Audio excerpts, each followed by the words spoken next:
Cyber risk and compliance automation is finally here. Legacy GRC systems cannot support the powerful, real-time automation and oversight that organizations require to take risks that matter to succeed. CyberSync continuous control automation ingests data from the IT GRC stack to update controls against regulatory requirements and risks in real time, delivering insights and visibility. See how members of the Fortune 500 are saving millions annually by visiting securityweekly.com/cybersync. Cybercriminals are using social engineering loaded with urgency and fear to successfully prey on victims, your employees, or your customers. Protect your Office 365 email from today's most sophisticated attacks with Barracuda Email Threat Scanner. It's a free tool to help protect your business from these hard-to-detect attacks. The Barracuda Email Threat Scanner uses artificial intelligence to hunt and eliminate Office 365 email threats. Find the cybersecurity threats hiding in your Office 365 email right now. Get your free email threat scan at securityweekly.com/Barracuda.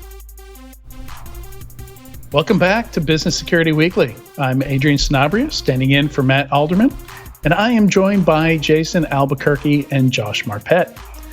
Cyber Risk Alliance, in partnership with InfraGard, has launched the Critical Infrastructure Resilience Benchmark Study.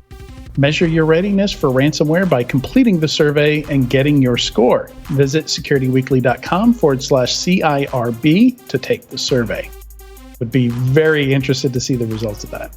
Security Weekly Unlocked will be held in person this December 5th through December 8th at the Hilton Lake Buena Vista.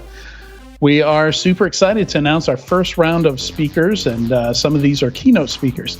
Dave Kennedy, we know him as Dave Kennedy. I don't know why we have David in there. Alyssa Miller, O'Shea Bowens, Marina Ciavata, Patrick Coble, Chris Eng of Veracode, Eric Escobar, Kevin Johnson of Secure Ideas, if I'm not mistaken, and Justin Kohler. Very, very nice lineup there. Very good selection of speakers. Visit securityweekly.com/unlock to register and check out our rockstar lineup. And that is going to continue to change. We finished the CFPs the other day, and so we'll be updating with the rest of our speakers. All right, on to the news. Or actually, it's not news. Leadership for this podcast. articles. Leadership and communication articles.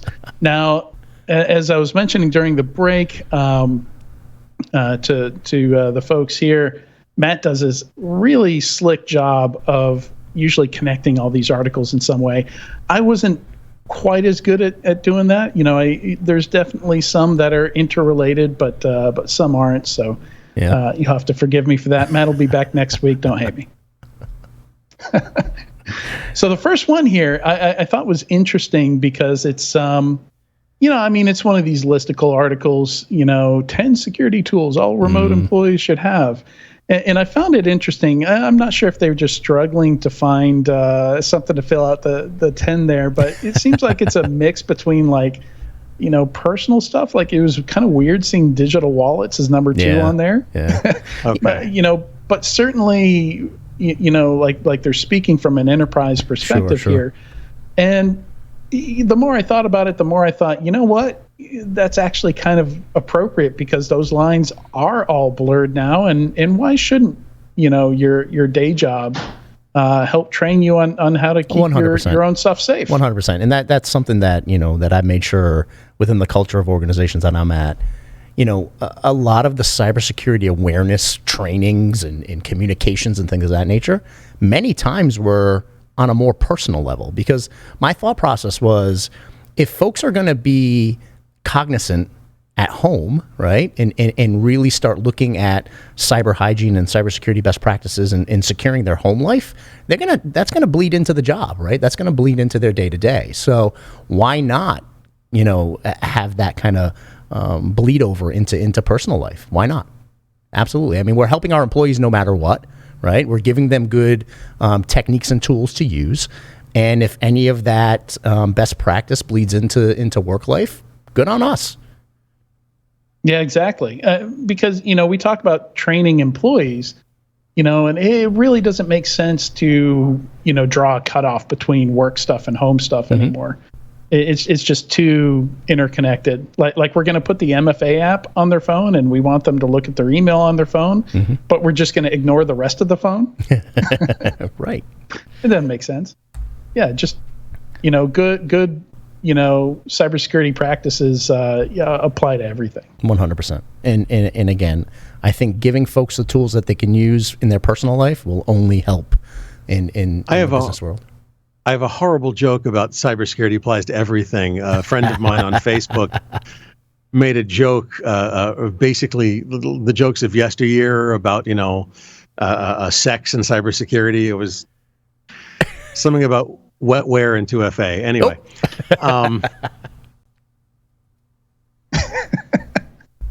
All righty, on to the second article. Jason, I thought you'd find this one interesting.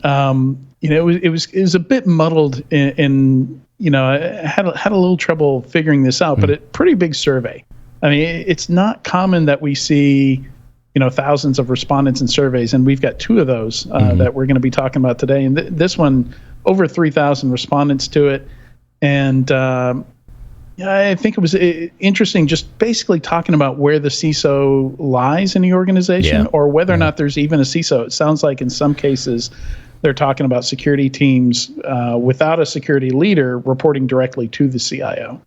So interested in your hot take on this. Yeah, one. I mean, coming from an organization that had 6,000 customers, right? I mean, I got to see pretty much every iteration of a cybersecurity team, if one existed, right, that there was. I've seen, no CISO at all in security underneath the IT team, right, really managing more of the infrastructure type cybersecurity. I've seen, directors report up to legal teams and not have a CISO. I've seen CISOs report to chief risk officers.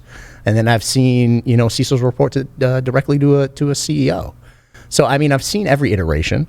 I will say, the security leader reporting directly to the CEO is one that you don't see a lot of. I'm starting to see more and more risk officers reporting up to CEOs than a CISO. I think I've said on this show before, if you're a security leader, start learning and practicing business risk management and risk management in general, or you end up reporting to one, right? 100%, because right now it is all about risk management, right? I mean, that's at the C-suite, that's what we're talking about. We're talking about risk management, business risk management, and cybersecurity fits into that, along with many other domains in business risk management. So, I would say that's my advice, is start looking toward becoming more of that risk manager versus the technical CISO, right? Yeah, definitely. Well, there have been studies done about organizational structure. And weirdly enough, if I remember correctly, the CISOs that reported up to CFOs actually were more effective than almost any other configuration. And the reason is that if the CISO can, this is the reason from the study, I'm not saying it's absolute, bare metal truth or whatever, but if the CISO has a relationship with the CFO as the reporting officer, they can explain things to the CFO, and the CFO goes, all right, let's fit it into the budget. Sure. And they're the ones that get to put stuff in the budget. Yeah. And there are many instances where the CFO plays that de facto risk manager. If you don't have a CRO, right? I've known many CFOs are playing that business risk role completely, and that's the key. If you can articulate, here's the business risk, here's how it's going to affect our customers, here's how it's going to affect our employees, and our ability to drive revenue. That CFO is going to invest, no doubt about it. And even if you don't report to the CFO, words of wisdom: get a good relationship with the CFO. Oh, well said. Here. And I'm going to say that I think it's also important how the relationship flows the other way. I've reported up to, within the same organization, I've reported up through the CIO and the CFO, and completely different experience. When you're trying to sell something, when you're trying to convince them of something internally, and I think got some really good guidance from the CFO on how they see things, and much more of that risk management kind of mindset than you're going to get from the IT side of the house. So I think there's actually some benefits there, and some stuff that security folks, CISOs can learn reporting up through a CFO where things are like there's metrics for everything. A lot of logic goes into the decisions. A lot of what's the rationale? A lot for of your investment request. strategy. Yeah, absolutely. I agree. And ultimately, my mindset is no matter where you report, if you are the security leader in an organization, do not let hierarchy, do not let organizational charts define your level of leadership. You are the security leader. Build relationships with whomever you need to build relationships with, and then I would say build relationships with all of those executive leaders, because at the end of the day, it may be you and another business unit sitting down with the CFO to make a case, right? Because you have that relationship with the business unit leader. Let's say if you're a services organization, right? You and the executive vice president of services sit down and you make a case for investment into a security architecture. But it's your job to really be able to articulate that to the business unit, because the last thing you want is to present a solution and have the business units clamoring and not supporting it, right? You want to have evangelist within the organization. So, while this survey is great at current state, I would say do not let an org chart define your leadership. Go lead security for your organization. The third article here, not a huge fan of the, just continuing into series of articles that sound like they're going to be really good. I get excited, and they're just not put together all that well. But I think it gets the tone right. Rapid IT response, IR response is super important, more so today than ever. And emphasis on preparedness and practice, which traditionally we almost never see people practice unless they're made to, by regulation or something like that. I think PCI requires once a year, and and what you'll see people do for that annual IR practice is pretty sad. Yeah, I mean it's the check in the box mentality, right? At the end of the day, you're doing what you have to do to put the check in the box, and ultimately that's not where we want to be, right? We want to be in scenarios where you have muscle memory. I talk about that muscle memory all the time, and it's be able to adapt and overcome no matter what scenario comes to you, right? And incident response could be anything from a cyber attack to bringing your IT systems back up and running, right? A more BCDR focused type plan, but they all play together, and we really got to be building that muscle memory. And it's probably the military thing in me, right? I mean, you have to train the way you fight. You have to. We have to train the way you fight. And I love that you said muscle memory, and we got the Olympics going on right now. And having spent 5 years as a chief incident handler, like when I would train incident response folks, I tell them, look, like you got to be looking at this stuff all the time. If you don't have a baseline for what's normal in your systems, the first time you go look at a SIM, you're going to think everything's on fire all the time. Right. Like there's ridiculous misconfigurations in there, errors, all kinds of stuff that looks shady. And the more and more I think about it, the more I think an analogy to sports. And to, you take it to military. I kind of think sports. Sure. And if we're practicing once a year, you're going to suck at that. Right. You're not going to be good at that. You can't even jump in a pickup game if you play once a year. No, when I was a cop, you're going to be winded. We qualified with our firearms once a year. Oof. And like the ones that only went to the range once a year, they would they qualify. But the ones of us that were there, like, I get free ammo. Cool. Right. I'm going to go practice, because we're also cops and poor as church mice, as the saying goes. Well, I was literally there probably twice a week because I got free ammo and sodas, and cool. I'll shoot things. That's no problem. I was a little easier for me to qualify than the guy that drives the minivan and shows up once a year and goes, I should probably oil this once in a while. And that's kind of the same thing as preparing for an incident response. Right. And I wanted to bring this up. You said checkbox security, check the box, right? Checkbox security is great if you're in 1992. Right. Because these days we have, security that's an ongoing process. And if it's not built into all of your processes, if disaster recovery, if incident response, if security in general and all of its many manifestations isn't built into your processes and into your risk management and into your every bit of this that you do, okay, you're having problems, or you're going to, soon. Mm-hmm.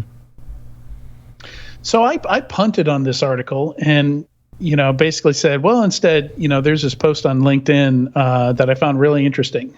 So Ian Amit, Ian Amit, well known in the security space, very vocal guy, was observing the cyber crisis simulation they're doing as part of Israel's Cyber Week, where they have B-Sides Israel, and a big commercial conference going on. A bunch of people flock out there. And his observations were really interesting, and it's completely unsurprising to me because I've been there and I've seen it. When emotions run high, and the incident is declared, people's egos shine brightly, and quotes like processes are completely lacking. Experts were sidelined by more vocal people, basically being shouted down. He who yells loudest drives the whole response. I totally disagree with that. Thank you for demonstrating, Josh. I'm sorry, I couldn't resist. Yeah, I mean, it's very, it's eye-opening when the results of this are there was no clear lead. Decisions have been made based on who's talking the most and the loudest. How do you operate in chaos like that? Yeah, in all and honesty, it's interesting. I'm sorry, Adrian. Give me 3 seconds. Sure. I am a very loud guy. Okay, there's something in InfoSec called Clan Bullhorn, and I'm one of the members. And what I learned, and I had to learn this, was that occasionally I need to shut up and sit down and listen, and I need to do it more than occasionally. And I'm actually getting better at it. But it's, as I interrupted Adrian to say this, so that really just hit me. That's funny. But as loud as you are, or as loud as you can be, you need to shut up, sit down, and listen. And sometimes there's times you have to stand up and yell. But wisdom is knowing which is which. Yeah. And ultimately, if we're training the way we fight, it's well defined who the lead is. It's well defined whose role does what. It's well defined what person is communicating, right? It's either going to be, or you're going to know who the problem is. Right. Exactly. And you'll be able to manage that problem, when the thing actually happens. But I've been in situations where two people tried to run the incident at the same time, and it's why in your incident response plan, you very clearly lay out responsibilities, who's going to do what.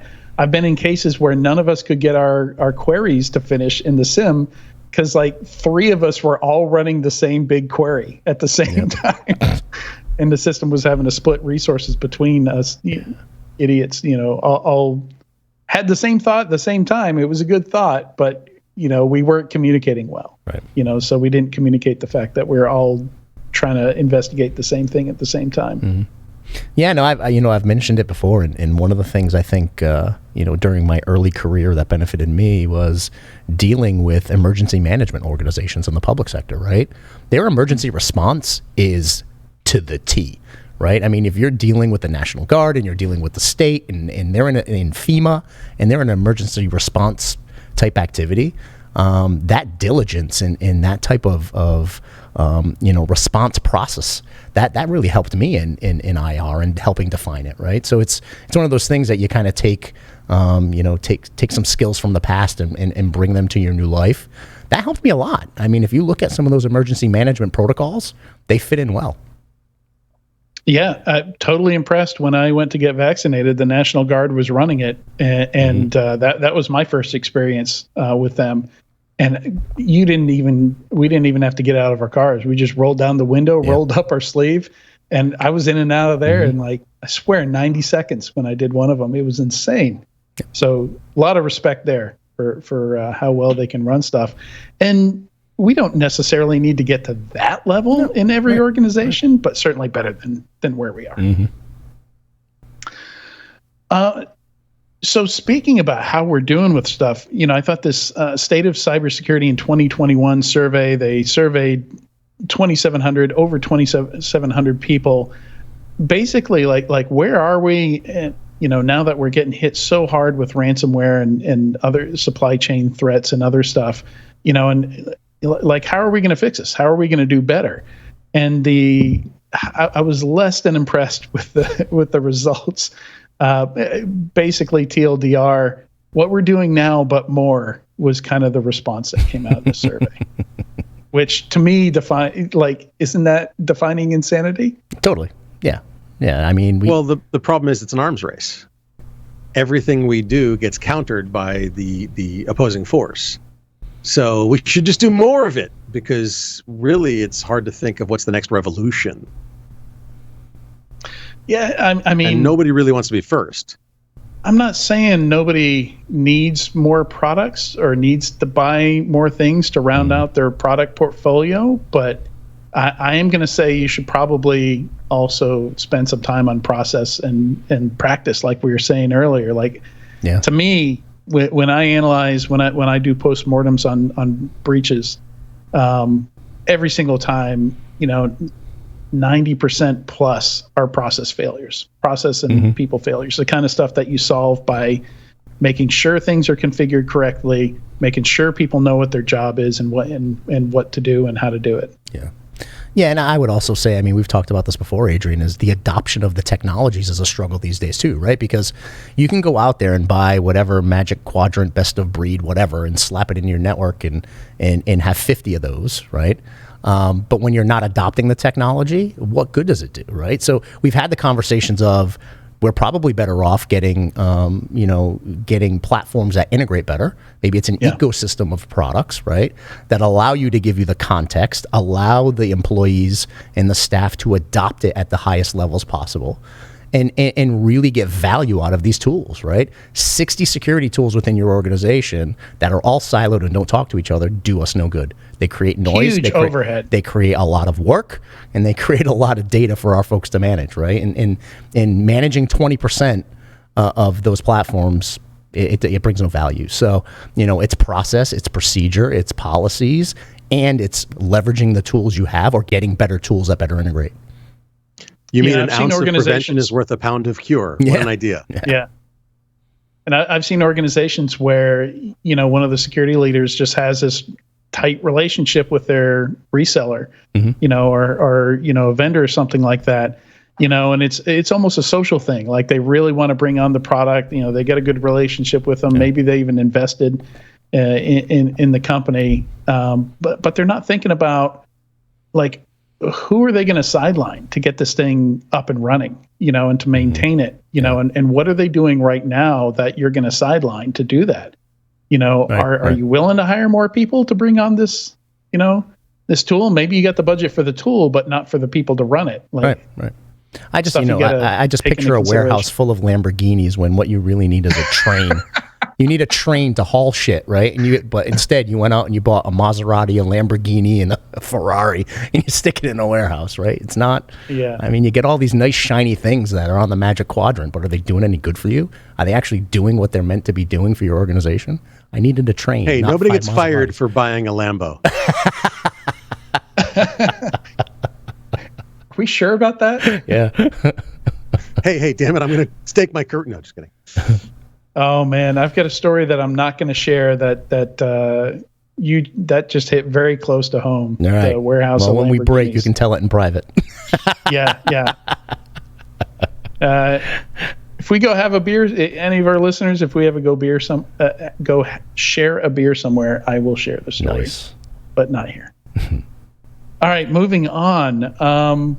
So the next two are well, actually the next three, the last three here, all kind of have a foot in the product space. Organizations where, CISOs are not just corporate CISOs, but they're also companies that sell software products of some kind, and you're also that kind of CISO, right, Jason? Like yep. It's some very distinct different hats that you're wearing in that kind of role, right? 100%. I mean, not only are you responsible for internal IT security, right?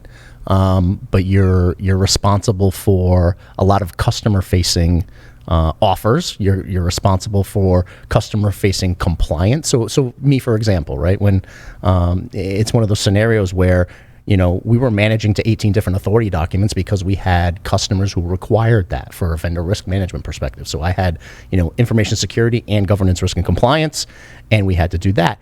And at the same time, we're an IT services organization and a managed services organization. I'm actually helping build offers. I'm helping build service lines. I'm helping do, and then also I'm an executive briefing center facilitator. So when C-level executives from customers would come in, I'd spend half a day, full day with them, talking about their business plans, talking about their IT projects and their IT plans and their security risks and concerns they had there. So yeah, I mean, you have a few different hats, right? You have the internal operational side, you have a sales side to you, right? And then you have a customer success side to you. Yep. Yeah, and so this article, I hadn't heard this before I saw this article, but apparently some Kaseya employees, which not surprising, had pointed out some of the security risks that the software had, that the company had. And, apparently some quit over it, some were even fired over it. And I've been in organizations where pointing out stuff like that makes you not a team player, makes you a troublemaker, and, you're supposed to just look the other way and or they downplay it. We know there's we'll get to it. We're going to move to a new software framework in the next provision next year. So there's no point in fixing it now. All those excuses you hear, right? Like when we get off a cold fusion, all that'll get fixed.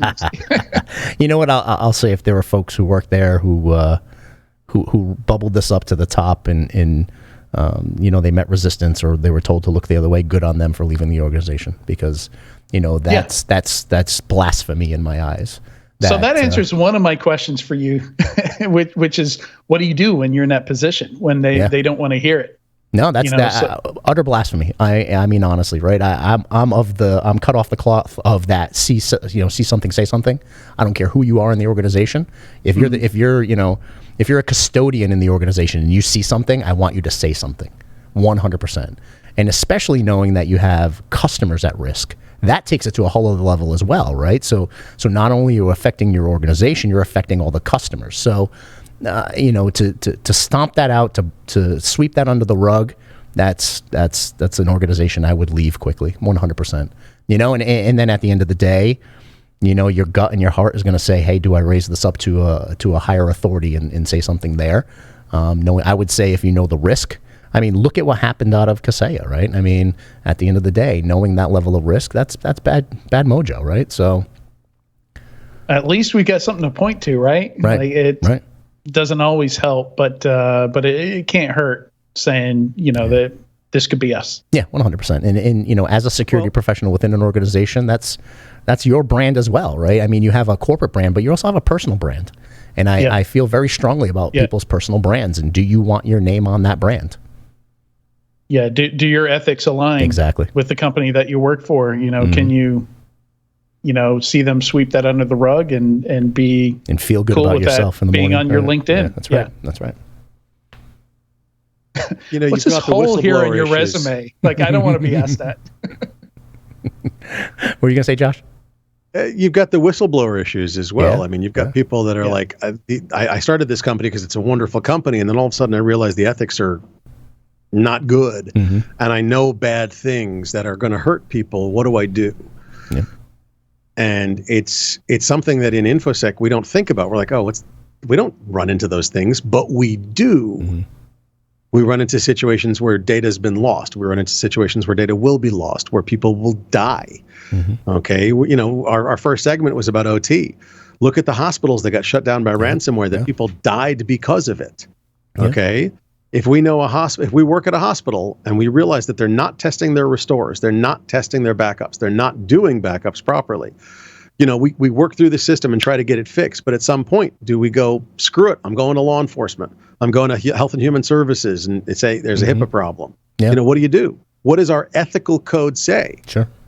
Yeah, and I mean, there are many organizations who have a whistleblower program. It's part of their program that reports into HR, and they're obligated to raise that risk. But not every organization has something like that, right? So, from my side is if you do see something and nothing's being done about it, bring it up through your whistleblower process, right? And let that process play out. And then if it goes nowhere, now you have a hard decision to make, right? And by no means do I want to, appear like I think this is something easy to do. It's not. It's hard. It's a hard decision to make, right? But at the end of the day, it's gut check time. And if you know what's right, you do what's right. Yep. And I've got to say this, just one thing on Discord, Jason. I don't know if you saw what was said about you by Schmooze. No. But apparently you're the full package risk juggler. All right.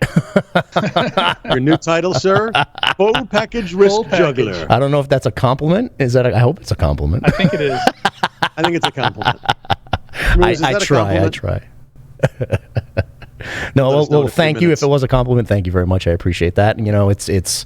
It's a scenario where I've worked with a lot of very, very large clients. I've worked with some great companies and some great people, and really in my line of business, I found that trust and integrity are the foundation of every relationship you're ever going to have. And honestly, you have to think about that when you're making decisions, right? We're in that game of trust. Cybersecurity is the epitome of the trust game. And at the end of the day, we can't take integrity and just sweep it under the rug. We can't. And more than that, this it will blossom into something that spreads to other people. People talk. Oh yeah. People are like, hey, I saw that you worked at company X. Sure. I'm interviewing there. Anything you want to tell me? Right. Dear. People. How many people in organizations? How many people in organizations in this industry have a warning label? Yeah, you can't cover that stuff up, and companies think you can, but you really need to walk the walk, and and that's how some people define integrity, right? It's what you do when nobody else is watching. Yeah, exactly. And you want to know what?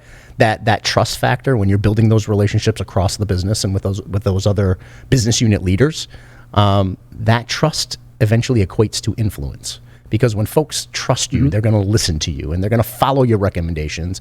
And to be honest with you, they're going to become evangelists. And they're going to go sit there side by side in front of the CFO and CEO and fight for what's right? Because you have that level of influence and you have that level of trust. And that's the only way to build it. It really is having a level of integrity, taking that trust factor to the nth degree and making sure you're living by it. You have to. Because then your team does their damn job right. That's right. Because they trust you to have their backs. 100%. All day, every day. And on that note, I think that's a great one to wrap on. Gentlemen, thanks for joining me today. Thank you to everyone for watching, and we'll see you next week on Business Security Weekly when Matt should be back.